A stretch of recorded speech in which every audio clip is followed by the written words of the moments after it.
Hello friends, स्वागत है आप सभी लोगों का हमारे चैनल क्विक स्टडी में। मैं कमल बेस्ट। इस वीडियो के माध्यम से दोस्तों आपके यहाँ पर कराऊंगा आर्मी टेक्निकल एनए का दोस्तों केमिस्ट्री का पार्ट नंबर 6, यानी कि यहाँ पर आपको मिलेगा रसायन विज्ञान का भाग नंबर 6। इससे पहले दोस्तों आपको 5 भाग कराए जा चुके हैं रसायन विज्ञान के, जहाँ पर आपने महत्वपूर्ण क्वेश्चन को देखा। यदि आपने पिछले वाले क्वेश्चन को ना देखा हो दोस्तों, तो आप ज़रूर क्वेश्चन को देख लें ताकि यहाँ तक के क्वेश्चन आपके तैयार हो जाएँ। और आज हम बात करेंगे पार्ट नंबर 6 में महत्वपूर्ण क्वेश्चनों की, जो बार बार पूछे गए हैं। तो आराम से आप कॉपी और पेन निकाल लेंगे और जो भी क्वेश्चन यहाँ पर आपको मिलते हैं दोस्तों, आप लगातार सारे क्वेश्चन को नोट करते रहेंगे।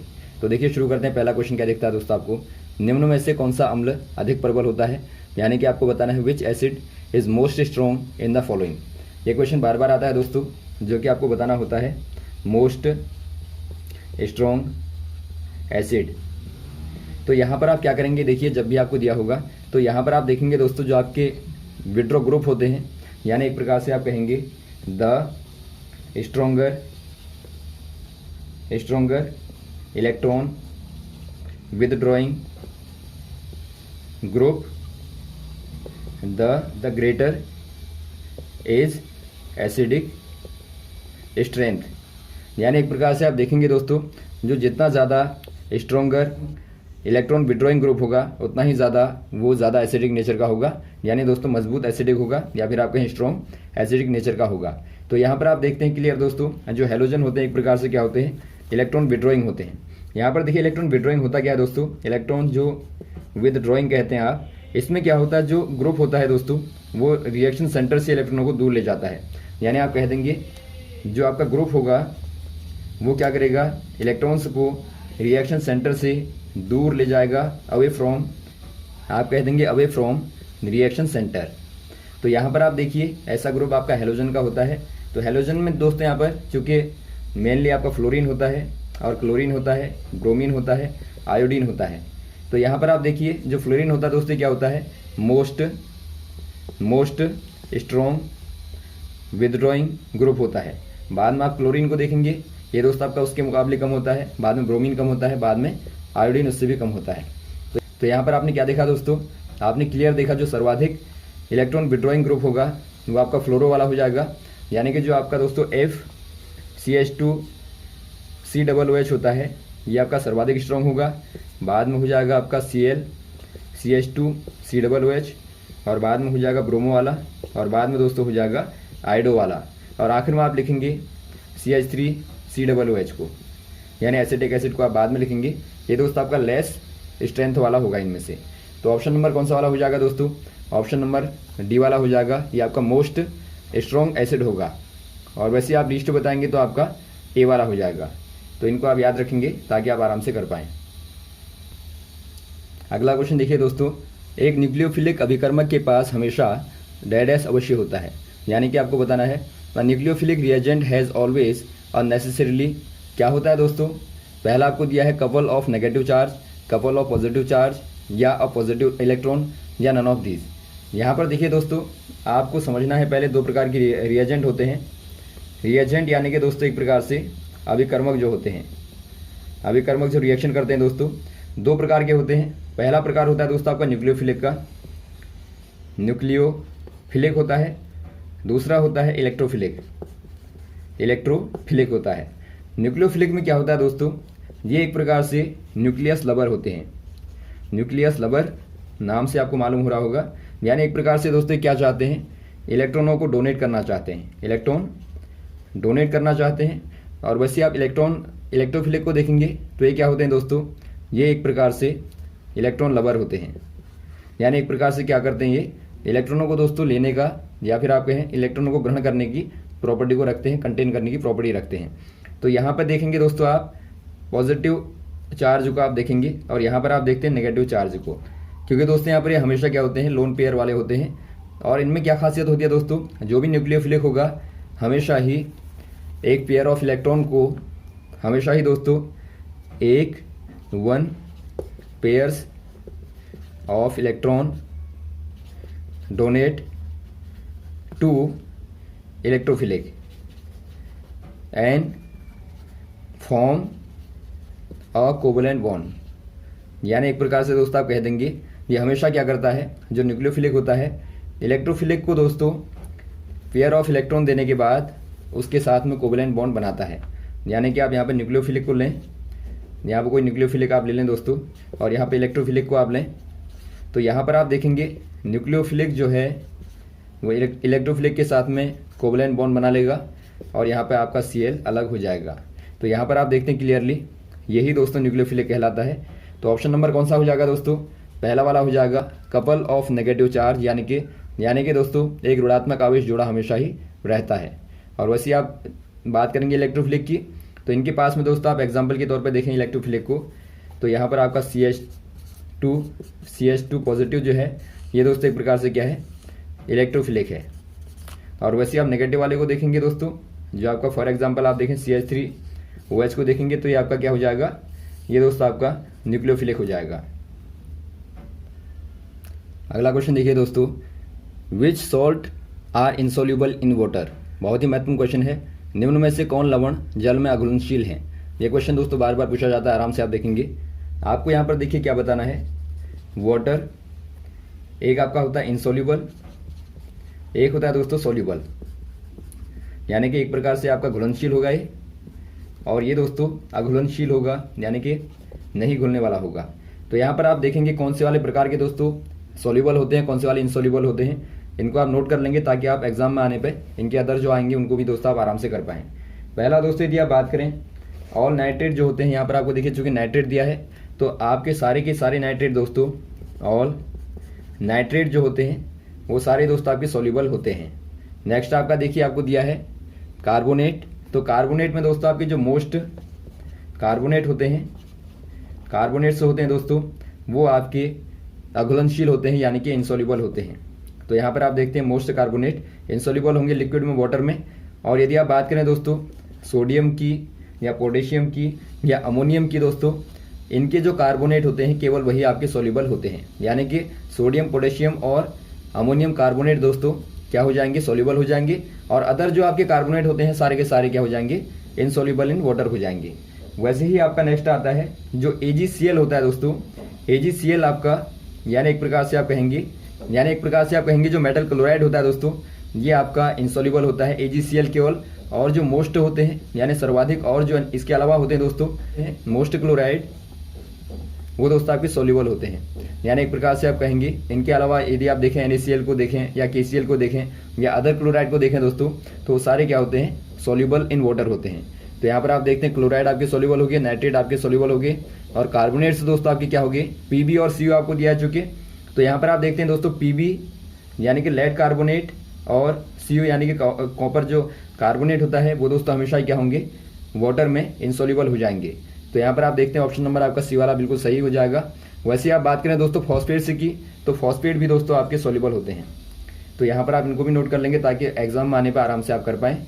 और यहाँ पर जो आंसर हो जाएगा आपका सी वाला हो जाएगा। जो मोस्ट कार्बोनेट होते हैं दोस्तों इनसॉल्युबल इन वाटर होते हैं, सोडियम, पोटेशियम और अमोनियम को छोड़ के।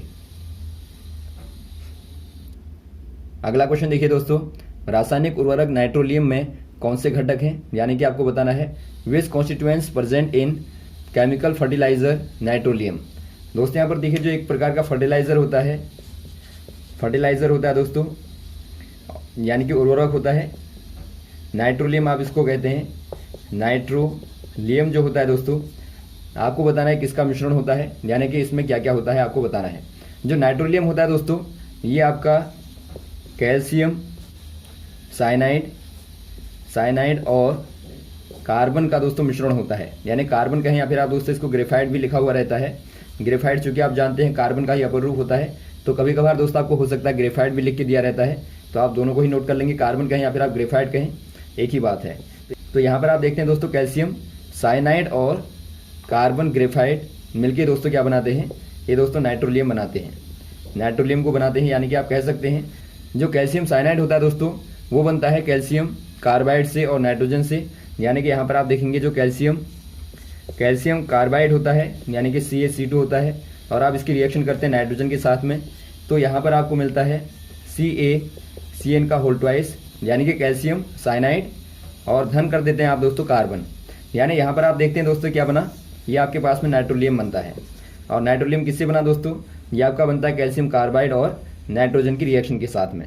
तो ऑप्शन नंबर आपको देखिए बी वाला दिखता है कैल्शियम कार्बाइड और नाइट्रोजन दोस्तों, तो आप बी वाले में टिक कर देंगे। इनको मिलाने के बाद ही आपको क्या मिलता है, नाइट्रोलियम मिलता है। अगला क्वेश्चन देखिए दोस्तों, कौन सा कांच गोली रोक आवरण के तौर पर प्रयुक्त होता है, यानी कि आपको बताना है which glass is used as bulletproof cover. ये क्वेश्चन बार बार आता है दोस्तों, महत्वपूर्ण क्वेश्चन है। यहाँ पर आप देखिए थोड़ा सा ग्लासों के टाइप पढ़ लेंगे। पहला ग्लास का टाइप दिया दोस्तों आपको सोडा ग्लास, सोडा ग्लास आपको दिया है। सेकंड वाला आपको दिया है पायरेक्स ग्लास। थर्ड वाला आपको दिया है जेना ग्लास, जेना ग्लास। और फोर्थ आपको दिया है दोस्तों रेनफोर्स्ड ग्लास। अब यहाँ पर देखेंगे जो टाइप होते हैं इनके आधार पे यूजेज अलग अलग प्रकार के होते हैं दोस्तों। जो मोस्ट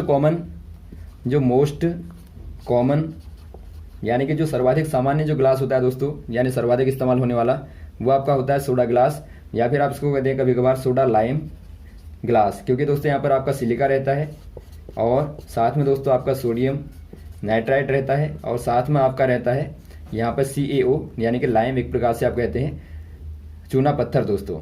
तो इनको मिलाने के बाद में सोडा ग्लास बनता है, सोडा लाइम ग्लास बनता है, जो कि मोस्टली कांचों में या फिर आप देखते हैं दरवाजों के शीशों में दोस्तों, या फिर विंडोज़ के जो ग्लास होते हैं वो सारे के सारे दोस्तों सोडा ग्लास वाले होते हैं। यानी यहाँ पे एक प्रकार से आप कहते हैं रेत और सिलिका मिला रहता है और साथ में ये भी चीज़ें दोस्तों मिली रहती हैं। और जो आपका पायरेक्स ग्लास होता है ये दोस्तों आपका एक प्रकार से हीट इंसुलेटर होता है, यानी कि एक प्रकार से ऊष्मा का दोस्तों क्या होता है, कुचालक होता है, या फिर आप कहें ऊष्मा को दोस्तों एक प्रकार से अवशोषित नहीं करता है। तो इसका इस्तेमाल खास तौर पर हीट इंसुलेटर के तौर पर किया जाता है। नेक्स्ट वाला आपका है दोस्तों आपका जेना ग्लास। जेना ग्लास दोस्तों हायर क्वालिटी का ग्लास होता है, यानी एक प्रकार से आप कहेंगे ये दोस्तों आपका हायर क्वालिटी का या फिर आपके इनमें से दोस्तों सर्वाधिक अच्छी क्वालिटी का ग्लास होता है। इसका इस्तेमाल दोस्तों साइंटिफिक इंस्ट्रूमेंट में बनाने में किया जाता है और खासतौर पर लैब के इंस्ट्रूमेंट को दोस्तों बनाने में इसका इस्तेमाल किया जाता है। और आपका फोर्थ वाला आता है रेनफोर्स्ड ग्लास। इसका इस्तेमाल किया जाता है दोस्तों जहाँ पे एक प्रकार से फोर्स को रोकने के लिए, यानी कि फोर्स स्टॉपिंग ग्लास के तौर पर इसका इस्तेमाल किया जाता है। यानी कि आप कह देंगे दोस्तों प्रबलित जो कांच होता है एक प्रकार से बल को या फिर प्रतिबल को रोकने वाला होता है। तो यहाँ पर आप देखते हैं ऑप्शन नंबर डी वाला आपका सही हो जाएगा दोस्तों। जो कांच इस्तेमाल होता है गोली रोक आवरण के तौर पे, वो आपका यही होता है रेनफोर्स्ड या फिर आप कहें प्रबलित कांच। अगला क्वेश्चन देखिए दोस्तों, निम्न में कौन रासायनिक परिवर्तन का उदाहरण है, यानी कि आपको बताना है which one is an example of chemical change. यहाँ पर आपको केमिकल चेंज बताना है कौन सा वाला है, यानी कि रासायनिक परिवर्तन बताना है। आप जानते हैं दोस्तों केमिकल चेंज कब होता है, यहाँ पर एक नया प्रकार का न्यू सबस्टेंस फॉर्म्ड, यानी एक प्रकार से एक नया पदार्थ दोस्तों क्या बनता है, आकार लेता है, यानी कि आप कहेंगे नया पदार्थ बनता है। अब यहाँ पर देखिए कौन से वाले में नया पदार्थ बनेगा दोस्तों।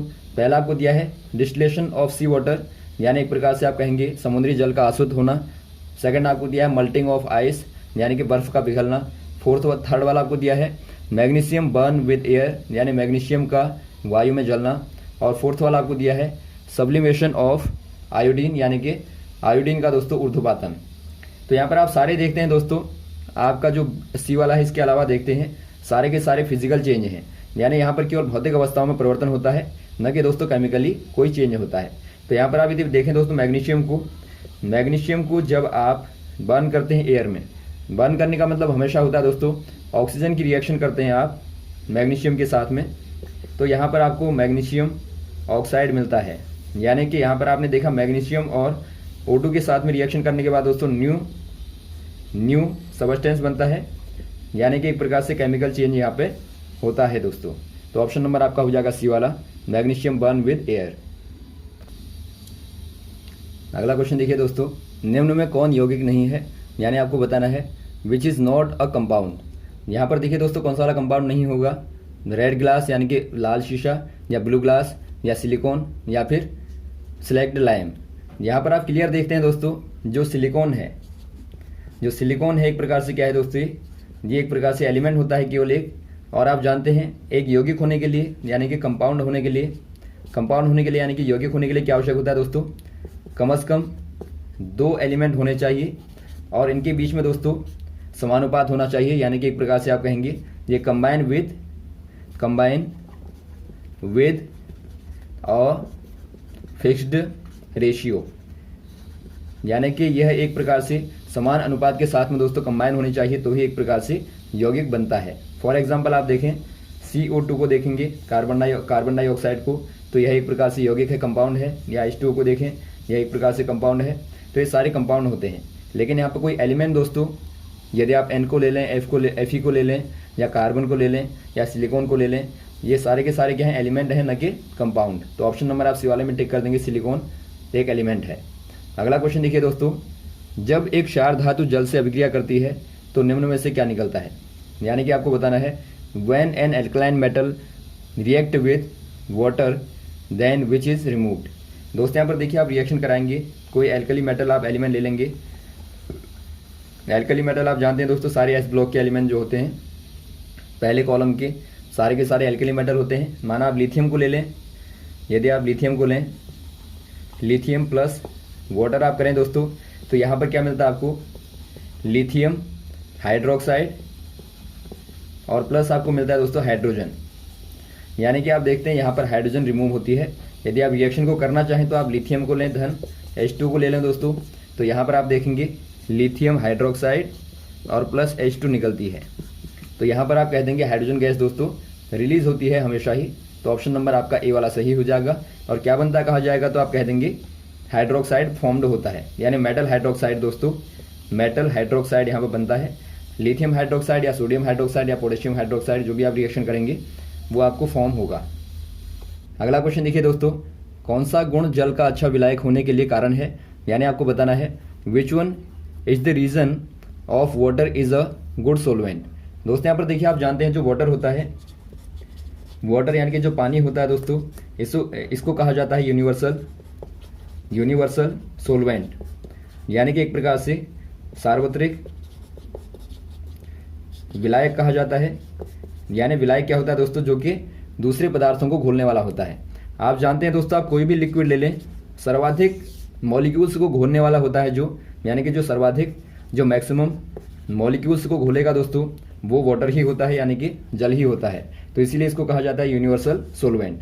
अब यहाँ पर देखिए दोस्तों, ये सर्वाधिक घोलता है, इसका रीज़न क्या होता है ये आपको पूछा गया है। यहाँ पर आप देखेंगे, यदि आप वाटर मॉलिक्यूल को देखें दोस्तों, चूँकि यहाँ पर आप देखते हैं दोस्तों एक O होता है और 2 H होते हैं और ये आपस में बाउंडेड रहते हैं। और यहाँ पर दोस्तों चूँकि बाउंडेशन के कारण जो होता है, जो बाउंडेड इलेक्ट्रॉन होते हैं वो अनबाउंडेड इलेक्ट्रॉन्स को क्या करते हैं, रिपल्स करते हैं यानी कि प्रतिकर्षित करते हैं। और प्रतिकर्षित करने के कारण ही दोस्तों ये एक प्रकार से बाइंड फॉर्म ले लेता है। यानी कि आप यहाँ पर देखते हैं ये बैंड फॉर्म में दोस्तों आपको ज्योमेट्री दिखाई देती है, यानी O यहाँ पर होता है और 2 हाइड्रोजन दोस्तों बैंड होकर इस प्रकार से नीचे फॉर्म ले लेते हैं, यानी कि इस प्रकार का आकार ले लेते हैं। और यहाँ पर आप बीच का एंगल देखेंगे दोस्तों, बार बार पूछा जाता है ये क्वेश्चन भी, तो यहाँ पर एंगल आपको लगभग मिलता है 104 डिग्री कहेंगे, या फिर आपका अप्रॉक्सीमेटली दोस्तों 104 पॉइंट समथिंग होता है। कभी कभार आपको 105 लिख के भी दिया रहता है, तो सर्वाधिक आप कहेंगे 104 डिग्री यहाँ पे दोस्तों एंगल आपको मिलता है। तो यहाँ पर देखिए दोस्तों यही बाइंडिंग होने का रीज़न, या फिर आप कहें दोस्तों रिपल्स करने का जो प्रॉपर्टी होती है या रीज़न होता है, इसके कारण यहाँ पर नेगेटिव चार्ज आ जाता है इसके एंड पे। यानी कि O जो होता है दोस्तों ये ज़्यादा इलेक्ट्रोनेगेटिव होता है, तो इसीलिए इसके एंड पर नेगेटिव चार्ज आ जाता है, और जो H होते हैं इनके एंड पे पॉजिटिव चार्ज आ जाता है। तो इससे क्या होगा दोस्तों, इससे यहाँ पर जो वाटर मॉलिक्यूल होता है एक प्रकार से पॉजिटिव नेगेटिव का कार्य करता है, यानी कि पोलर का दोस्तों कार्य करता है, पोलराइजेशन का कार्य करता है। तो यहाँ पर आप देखेंगे जो भी मॉलिक्यूल आप दोस्तों पोलर मॉलिक्यूल को यहाँ पर मिलाएंगे, जो भी यहाँ पे पोलर मॉलिक्यूल होंगे उनके साथ में दोस्तों ये आराम से रिएक्शन करेगा और आराम से दोस्तों उनको घोल देगा। एग्जाम्पल के तौर पर आप देखें, यदि आप दोस्तों Cl को लें जो कि एक प्रकार से माइनस है, माइनस आपका चार्ज होता है, और यदि आप सोडियम को लें तो यहाँ पर आपका पॉजिटिव होता है। तो यहाँ पर क्या होगा दोस्तों, जो नेगेटिव वाला होगा यहाँ पर आपके, यदि आप रिएक्शन करें Na के साथ में घोलें तो यहाँ पर जो सोडियम होगा, सोडियम के पास में दोस्तों O वाले पास में आ जाएंगे और H वाले कोने में चले जाएंगे। O वाले पास में आएंगे और H वाले कोने में चले जाएंगे, O वाले यहाँ पर आपके पास में आएंगे और H वाले किनारे हो जाएंगे। वैसे आप क्लोरीन को घोलेंगे तो क्लोरीन में क्या होगा दोस्तों, चूँकि नेगेटिव है, क्लोरीन जो है नेगेटिव है, तो यहाँ पर क्या होगा, H वाले यहाँ पर आ जाएंगे दोस्तों और O वाला पीछे होगा, O वाला पीछे होगा, H वाले यहाँ आएंगे, O वाला पीछे होगा, H वाले यहाँ आएंगे। तो इस प्रकार से आराम से घोल लेंगे। तो यहाँ पर आप देखते हैं दोस्तों जो वाटर का पोलर बिहेवियर होता है, यानी कि ध्रुवणता का गुण होता है, वही रीज़न होता है दोस्तों यूनिवर्सल सोलवेंट होने का। तो ऑप्शन नंबर आपका सी वाला हो जाएगा, पोलैरिटी यानी कि ध्रुवणता। तो यहाँ तक दोस्तों आप क्वेश्चन को तैयार करेंगे और लगातार इस प्रकार से क्वेश्चनों को बताते रहेंगे। और यदि दोस्तों आपको वीडियो अच्छा लगता है तो आप ज़रूर लाइक करें, शेयर करें, ताकि अधिक से अधिक लोगों तक पहुँचे। Okay, thanks. जय हिंद, जय भारत।